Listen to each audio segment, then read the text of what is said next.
नमस्कार, स्वागत है आपका न्यूज़ लॉन्चर पर। मैं हूं अशोक वानखड़े, लेकर आया हूं आपका अपना कार्यक्रम डायरेक्ट हिट। हरियाणा की जीत ने एक नया मंत्र बीजेपी को दे दिया। हरियाणा में जाट नान और नॉन जाट इसका पोलराइजेशन करके हरियाणा में खेल तो हुआ है। क्योंकि एक परसेप्शन बार-बार सबदूर बनाया जा रहा था कि चुनाव जीतने के बाद हुड्डा ही मुख्यमंत्री बनेंगे। क्योंकि हुड्डा जी ने कम से कम 70 से ज़्यादा टिकट बाँटे थे। शैलजा के हाथ में बहुत कम टिकट आए। सुरजेवाला अपने बेटे के टिकट को लेके ही खुश थे। कुल मिलाकर आने वाले विधायकों को पूछा जाए तो वो हुड्डा जी की ही माला जपेंगे, और यदि हुड्डा आते तो फिर ये जाट आएँगे। तो हरियाणा में जाट और नॉन जाट इसके बीच में 70 और 30 का फैसला है। दलित यदि जाटों के साथ चले जाते हैं, तो फिर कहीं जाके एक लंबी मार पड़ती है और फिर जाट और दलित मिलके सरकार बना देते हैं। ये रेगुलर फ़ॉर्मूला है। लेकिन इस बार जाटों के खिलाफ अन्य ये करके कुछ हद तक बीजेपी ने अच्छा पोलराइज़ेशन किया। दलितों का वोट ज़रूर थोड़ा बहुत डिवाइड हुआ, और सबसे ज़्यादा दलितों के वोट जो कांग्रेस के पक्ष में जाते थे, उनसे सबसे बड़ी जो चोट हुई, वो चोट शैलजा जी की वजह से हुई। शैलजा की नाराज़गी के चलते एक वोट बैंक जो शैलजा को मानता था, उन्हें लगा कि जानबूझ के शैलजा की अपमानित किया जा रहा है। ऐसे में शैलजा जी यदि उठ के आती और ललकारती और ठीक से टक्कर देती, तो शायद इसको एक रणनीति का भाग समझ के दलित साथ में चले जाते हैं।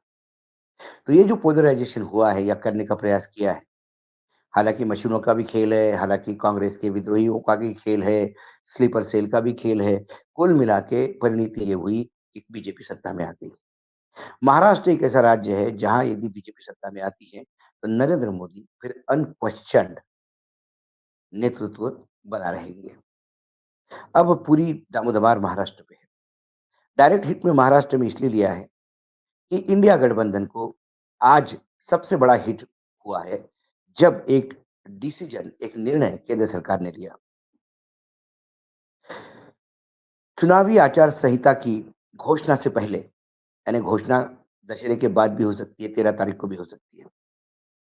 इस घोषणा के पहले राज्य सरकार ने केंद्र सरकार की मंजूरी से महाराष्ट्र की 15 ओबीसी जातियों को केंद्रीय सूची में शामिल करवाया।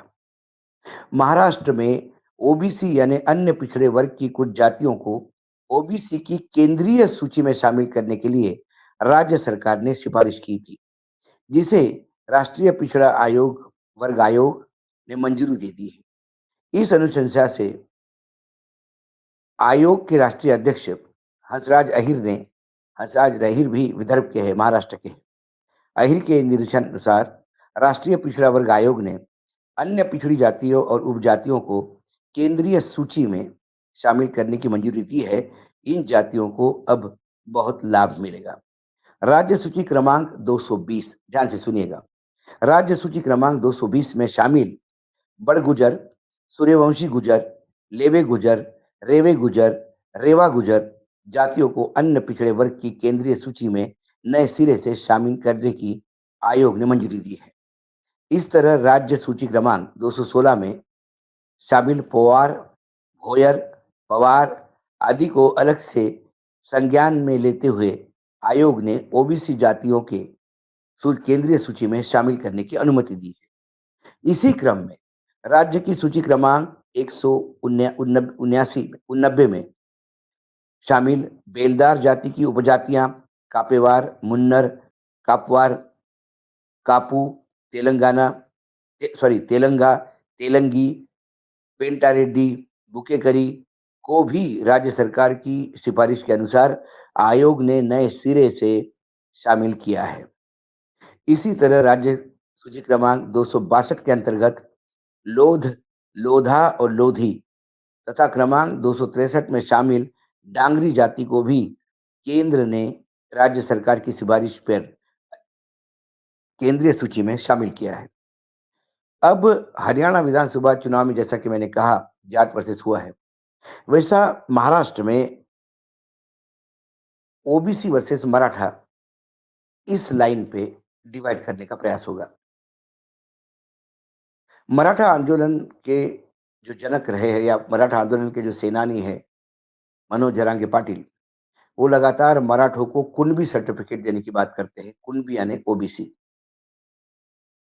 ओबीसी समाज मराठों को कुणबी सर्टिफिकेट देने के खिलाफ है। उन्हें लगता है कि यदि मराठी कुणबी बन के ओबीसी बन गए, तो हमारा शेयर होल्डर बढ़ जाएगा। हमें आरक्षण तो उतना ही है। झगड़ा इसी बात का है। तो OBC by and large BJP के साथ खड़ा है, ऐसा बीजेपी को लगता है। पिछले लोकसभा चुनाव में मराठवाड़ा में बीजेपी 0 पे थी। मुख्य कारण मराठा आंदोलन। कुल मिलाकर यदि मराठवाड़ा में सीट लेनी हो, तो वहाँ यदि आपने नाराज़ किया मराठों को, तो मराठवाड़ा से सीटें तो चली जाएगी। लेकिन बाकी जगह पे, खासकर विदर्भ, पश्चिम महाराष्ट्र, कोंकण, उत्तर महाराष्ट्र, यहाँ पर ओबीसी यदि बीजेपी के साथ खड़ा होगा, तो वही नतीजे दोहराए जा सकते हैं, जो हरियाणा में हुए। ये एक रणनीति है। लेकिन क्या ये रणनीति सही होगी? महाराष्ट्र और हरियाणा की तासीर अलग है। हरियाणा एंटी इनकम्बेंसी के खिलाफ 10 साल के लड़ रहा था। महाराष्ट्र में भी 2.5 साल की एकनाथ शिंदे की सरकार और लगातार केंद्र में बनी मोदी सरकार की एंटी इनकम्बेंसी। लेकिन वहाँ जाट वर्सेस नॉन जाट हो सकता है। यहाँ मराठा वर्सेस ओबीसी भी हो सकता है। लेकिन महाराष्ट्र के रणभूमि पर जो रण हो रहा है, वो रण गद्दारों और ईमानदारों के बीच में है। शिवसेना का मतदाता पूर्ण रूप से उद्धव ठाकरे के साथ इसलिए खड़ा है कि उसे एकनाथ शिंदे को सबक सिखाना है। राष्ट्रवादी कांग्रेस का मतदाता इसलिए बीजेपी के साथ किसी भी हालत में नहीं जाएगा, क्योंकि उसे लगता है कि अजित पवार को पार्टी से अलग करना या शरद पवार को अकेला करने के लिए जिम्मेदार बीजेपी है।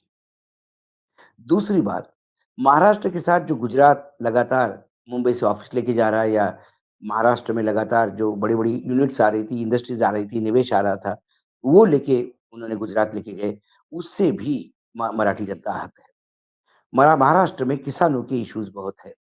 कपास की कीमत ₹5000 आई है, सोयाबीन को रेट नहीं है। संतरे पे 100 से ज़्यादा पर किलो की एक्सपोर्ट ड्यूटी है, इसलिए बांग्लादेश रेगुलर जाने वाला संतरा नागपुर में सड़ रहा है।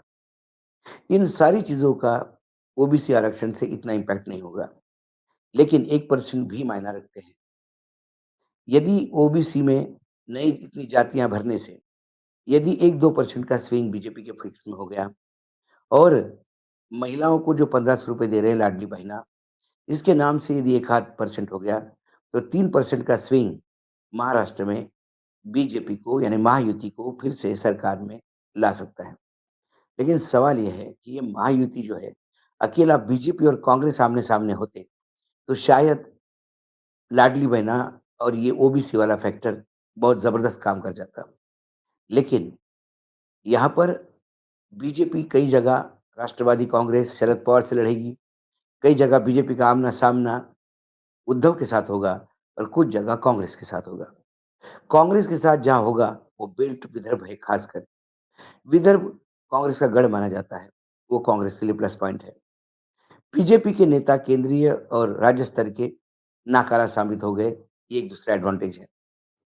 पश्चिम महाराष्ट्र और कोंकण के कुछ इलाके में आज भी शरद पवार कतूती बोलती है। उनकी तुतारी जो सिंबल है, वो वहाँ पे विजयोत्सव करेगी। शिवसेना कोंकण और मुंबई में फोर्ट धरे हुए हैं। बीजेपी उत्तर महाराष्ट्र, मराठवाड़ा में मराठा आंदोलन ने बीजेपी साफ किया, और यदि ये ओबीसी वाला चक्कर, क्योंकि मराठों को ओबीसी में नहीं लाने के लिए और बाकी जातियों को अंदर डालने के लिए अब जरांगे पाटिल को और इन्होंने घी में तेल डाल दिया। वो आंदोलन और बड़ा करने का प्रयास कर रहे हैं। कुल मिला के जो इतनी सारी बातें हो रही है, वो कहीं न कहीं महाराष्ट्र की राजनीति में आने वाले रण की व्यवस्था है। एक अच्छा दाँव तो कर लिया है, लेकिन ये जो हिट किया है ओबीसी में नए लोग नई भर्ती करके, क्या इससे इंडिया गठबंधन हिट होगा?